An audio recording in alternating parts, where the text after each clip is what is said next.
Yes, now see the next question my dear. Next question में क्या कह रहा है कि resonance in x2y can be represented as. x2y में जो रेजोनेंस है वो आपको यहाँ पे दिखाई दे रहा है।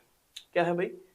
x2y दिखाई दे रहा है आपको यहाँ पे, डबल बॉन्ड डबल बॉन्ड। इसका रेजोनेटिंग स्ट्रक्चर ये बना है, बिल्कुल ठीक है कि लोन पेयर मान लो यहाँ आ गया है और यहाँ पे जो है ये डबल बॉन्ड है, यहाँ पे एक बॉन्ड जो है यहाँ पे ट्रांसफर हुआ है, तो ये स्ट्रक्चर आपकी बनने वाली है। तो मतलब ये दोनों क्या है, रेजोनेटिंग स्ट्रक्चर्स आपको यहाँ पे दिखाई दे रही है। द एंथैल्पी ऑफ फॉर्मेशन जो x2y है उसका दे रखा है वैल्यू 80 किलो जूल पर मोल। जो फॉर्मेशन एंथैल्पी आपको गिवन है 80 किलो जूल पर मोल, जो कि एक्सपेरिमेंटली आपको दिखा रखी है कि भाई ये एक्सपेरिमेंटल वैल्यू है 80 किलो जूल पर मोल। And magnitude of resonance energy आपको पता करनी है कितनी होगी। बड़े ध्यान से देखो, देखो रेजोनेंस एनर्जी जो होता है, रेजोनेंस एनर्जी आपने ऑर्गेनिक में पढ़ा होगा, तो what will be the resonance energy my dear? Resonance energy वो एनर्जी है difference between what, difference between हम क्या कहते हैं, most stable energy of what my dear, most stable resonating structure minus, minus क्या होगा, रेजोनेंस हाइब्रिड, रेजोनेंस हाइब्रिड ये होता है एनर्जी ऑफ रेजोनेंस हाइब्रिड। इनका जो डिफरेंस है वही हम क्या कहते हैं, रेजोनेंस एनर्जी कहते हैं। तो क्या मैं इसको ऐसे लिख सकता हूं क्या? देखो जो रेजोनेंस हाइब्रिड का जो वैल्यू होगा वो तो क्या होगा, थ्योरेटिकल होगा, सॉरी ये तो आपका एक्सपेरिमेंटल होगा माय डियर, ये तो आपका एक्सपेरिमेंटल होगा। और मोस्ट स्टेबल जो रेजोनेटिंग स्ट्रक्चर्स है उसकी वैल्यू हमें निकालनी पड़ेगी, ये है आपका थ्योरेटिकल। It is clear? तो हम यहां पे इस फॉर्मूले को ऐसा लिख सकते हैं क्या कि भाई यहां पे अगर रेजोनेंस एनर्जी को देखें, यहां पे अगर रेजोनेंस एनर्जी को देखें तो यहां पे देखो एक्सपेरिमेंटल वैल्यू हमारे पास है 80 किलो जूल पर मोल। तो यहां पे ये जो रेजोनेंस हाइब्रिड का वैल्यू आपको दे रखा है, या फिर मैं कहूं तो जो एक्सपेरिमेंटल वैल्यू गिवन है वो क्या है आपका 80 किलो जूल, 80 किलो जूल पर मोल है।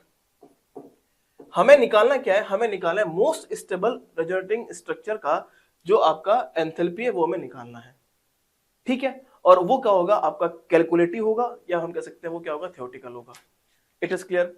देखो ध्यान से अब मुझे निकालना है इसका वैल्यू, यहां पे इसका निकालना हमें वैल्यू क्या होगा। तो देखो इसका वैल्यू क्या होगा, हमें बॉन्ड एनर्जीज गिवन है, हमें बॉन्ड एनर्जीज गिवन है और ये रिएक्शन हमें गिवन है x triple bond x plus half y double bond y gives x2y। मतलब इस तरीके से क्या बन रहा है आपका x2y बन रहा है। तो क्या मैं यहां पे डेल्टा एच नॉट एफ निकाल सकता हूं क्या? यस, तो अगर मैं यहां पे निकालूं डेल्टा एच एफ किसका, x2y का, क्या होगा भाई आपको पता है, अगर बॉन्ड डिसोसिएशन एनर्जी गिवन है तो क्या होगा, delta H of reactant minus product, delta H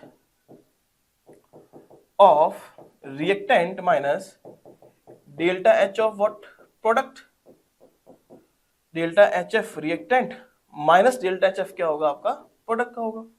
तो यहां पे अगर देखें ये आपका रिएक्टेंट है और ये आपका प्रोडक्ट है ना, ये हो गया आपके पास रिएक्टेंट, ये होगा प्रोडक्ट।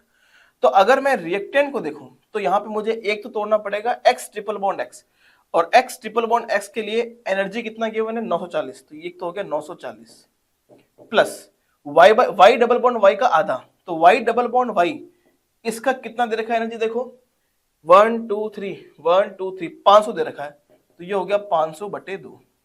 ये तो क्या होगा, डेल्टा एच एफ रिएक्टेंट हो गया।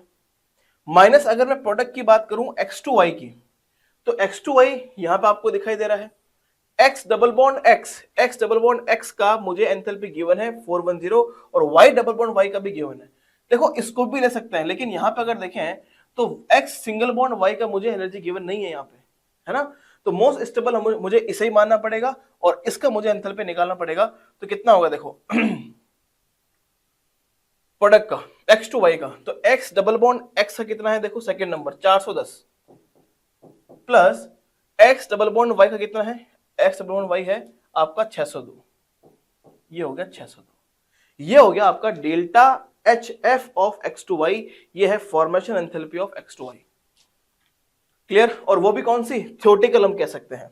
तो यहां पर हम कह सकते हैं कि कितना आ गया 940 प्लस ये हो गया 250 माइनस ये कितना हो गया भाई ये हो गया 2, 0 प्लस 2, 1 प्लस 0 1, और ये हो गया 10, 1012। तो यहाँ पर अगर देखें 940 प्लस 250 कितना हो गया भाई, ये हो गया 0 5 4 9 1190। तो ये हो गया 1190 माइनस 1012, तो कितना आ गया भाई, यहां से आएगा आपका 178 किलो जूल पर मोल। ये क्या आ गया, ये मेरे पास आ गया मोस्ट स्टेबल रेजोनेटिंग स्ट्रक्चर का। तो कैलकुलेट करने पे जो वैल्यू आया वो कितना है, 178 किलो जूल पर मोल है।